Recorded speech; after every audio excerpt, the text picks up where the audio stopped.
হরে কৃষ্ণ, রাধে রাধে। আজ তোমাদের একটি বৃন্দাবনের কাহিনী শোনাবো। বৃন্দাবনে এক বাবাজি ছিল। সেই বাবাজির নাম ছিল জগন্নাথ বাবা। তিনি সারা বছর সারা জীবন বৃন্দাবনে বাস করে শেষ বয়সে তিনি নবদ্বীপ চলে আসতে চেয়েছিলেন। তখন বড় বড় সাধু সঙ্গরা জগন্নাথ বাবাজিকে জিজ্ঞেস করেছিল, আপনি বৃন্দাবন ছেড়ে এখন কেন চলে যাচ্ছেন? সারা জীবন এখানে খেয়ে পড়ে এখানে ব্রজে বাস করে ব্রজের ধামে নাম কীর্তন করে আপনি এখন নবদ্বীপ ধামে কেন চলে যেতে চাইছেন? তখন সেই কথার ভিত্তিতে জগন্নাথ বাবা তাদেরকে বলেছিল, এখানে শাস্তি দেওয়া হয়।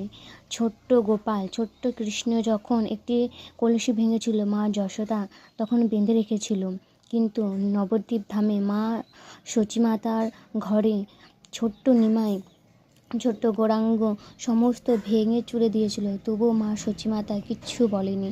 তাই নবদ্বীপ ধাম হলো প্রেমের সাগর, মায়ার ধাম। সেখানে ক্ষমা করা হয়, কিন্তু বৃন্দাবনে ক্ষমা করা হয় না। তাই আমার এই শেষ বয়সে যদি কোনো ভুল ত্রুটি হয়ে থাকে, তাহলে পরে নবদ্বীপ আমাকে ক্ষমা করবে মহাপ্রভু, কিন্তু বৃন্দাবন নয়। রাধে রাধে।